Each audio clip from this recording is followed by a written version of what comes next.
me dijo, Adelita ya se fue, Quique, ¿verdad? ¿Para dónde vos? Le digo yo, no, le digo, no se fue, le digo. Anda trabajando, pero no me dijo nada. Nunca me dijo que se iba.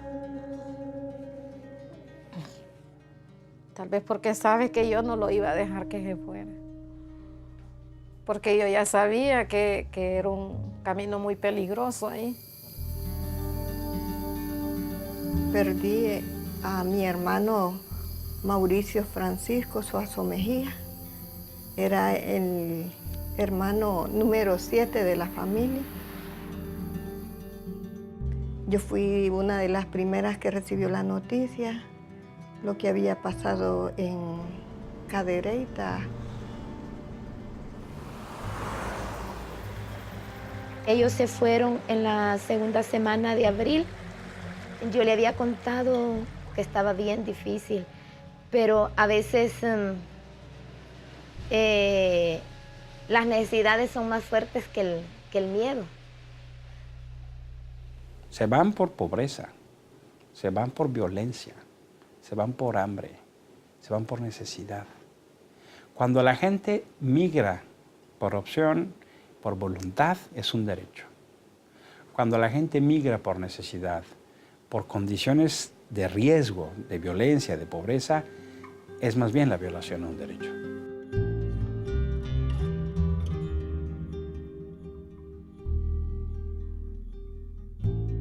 México es lindo y querido, muy, muy bonito, pero también es un camino demasiado arriesgado, que quieras o no tenemos que pasarlo, pues, ¿verdad? Porque todos los emigrantes pasamos por lo mismo. Nosotros no somos unos delincuentes, pero nos dan una persecución tremenda como que fuéramos unos animales salvajes.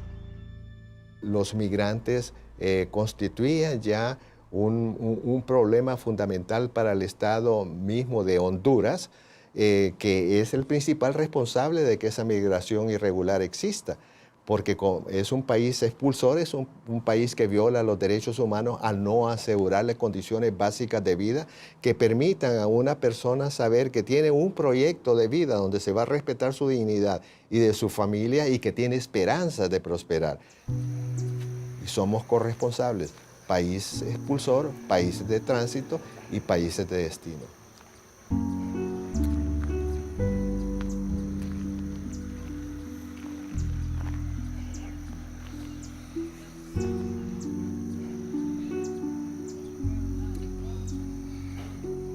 Hay una mayor securitización e incluso militarización de las fronteras, y todo este endurecimiento lo que está generando en muchos casos es que las personas más vulnerables, que suelen ser las que tienen que optar por rutas irregulares o por mecanismos de migración irregular, tengan que tomar cada vez rutas más riesgosas.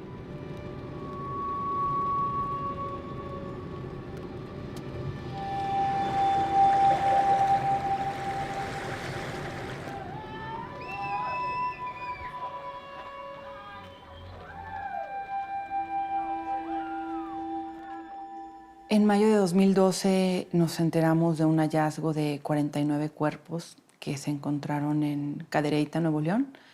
Estos cuerpos estaban completamente destrozados, expuestos en la vía pública, cerca de una ruta.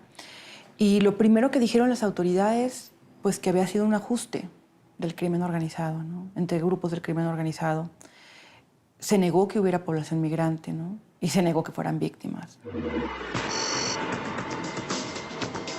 En Nuevo León, la ola de violencia cobró una dimensión atroz. En el municipio de Cadereyta, el fin de semana fueron hallados 49 cuerpos mutilados. El macabro hallazgo se registró en el kilómetro 47 de la carretera libre Monterrey-Reynosa.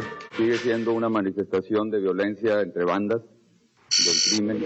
Esto no es un ataque contra la población civil, que eso es muy importante recalcarlo. Bueno, yo creo que uno de los casos más tristes que yo he acompañado es el caso de los familiares víctimas de la masacre de Cadereyta.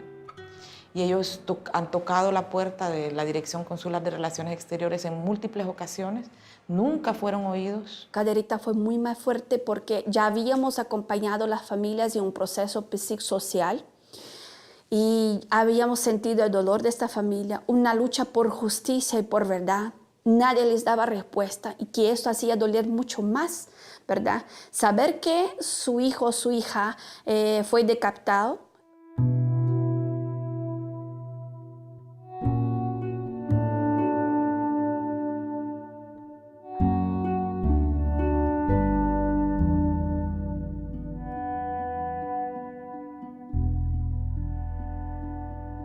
Habíamos ido a la Cancillería y ahí nos agarraron los papeles y todo, pero no nos dieron ninguna esperanza.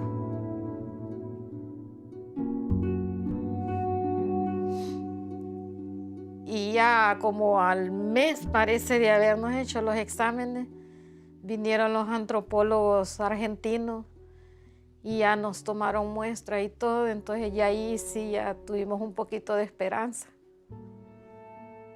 Pero siempre con la esperanza de que no fueran ellos. Ya en diciembre nos llamaron y sí, nos dieron esa triste noticia que no queríamos escuchar. Bueno, las violaciones de derechos humanos, como la tortura, como las ejecuciones extrajudiciales, la desaparición forzada, suponen experiencias traumáticas que rompen de alguna manera el sentido de continuidad de la vida de la gente y suponen, además de un enorme impacto psicológico, también están asociadas a un estigma moral, ¿no? Porque en general a la víctima se le acusa, se justifica la agresión, se minimizan los hechos o no se reconocen los hechos, ¿no? Todo eso deja, además del dolor y el impacto sufrido, deja también una ausencia de reconocimiento.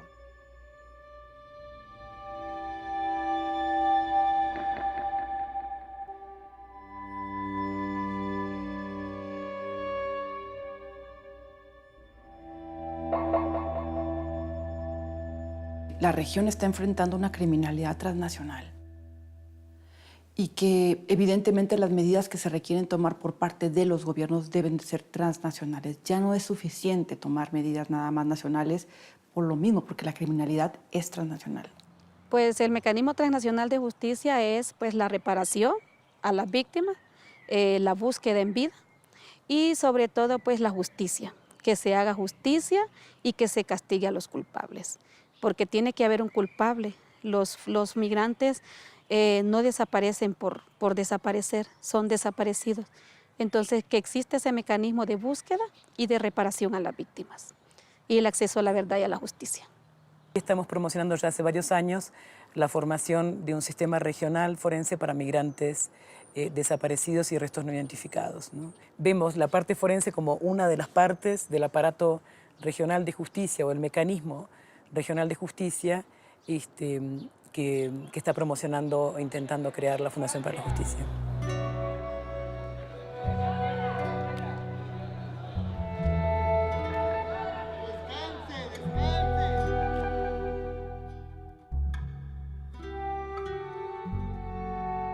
¿Qué entiendo yo por el mecanismo transnacional? Es el conjunto de acciones del Estado mexicano que permita a las familias de personas migrantes que se encuentran en otro país acceder a la búsqueda, investigación, verdad y reparación integral desde donde se encuentren.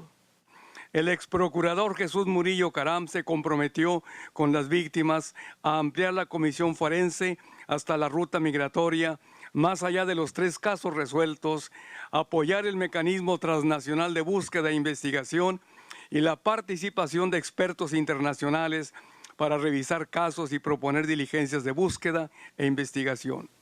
Se ha planteado aquí la posibilidad de crear un mecanismo transnacional de acceso a la justicia, que este mecanismo debería garantizar la búsqueda de las personas migrantes desaparecidas y en caso de hallarse restos, su identificación y restitución, el relevamiento de información ante-mortem y su integración a la base de datos ante-mortem post-mortem, y que los allegados de las personas desaparecidas, independientemente del lugar en el que residan, tengan la posibilidad efectiva de obtener información y participar de las investigaciones y búsqueda de las personas desaparecidas. reiterar el compromiso de la Procuraduría General de la República para inclusive ampliar el alcance del mecanismo y mantener las buenas prácticas de la Comisión Forense.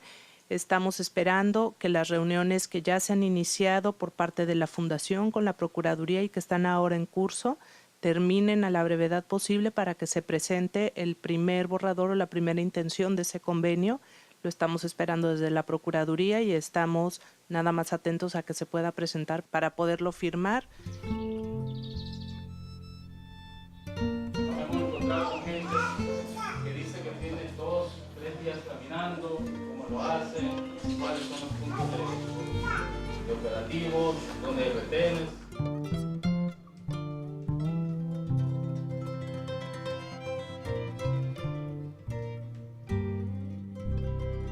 Nosotros como organización lo que no queremos es que la persona afectada, el familiar que anda en búsqueda de su ser querido, no venga hasta acá.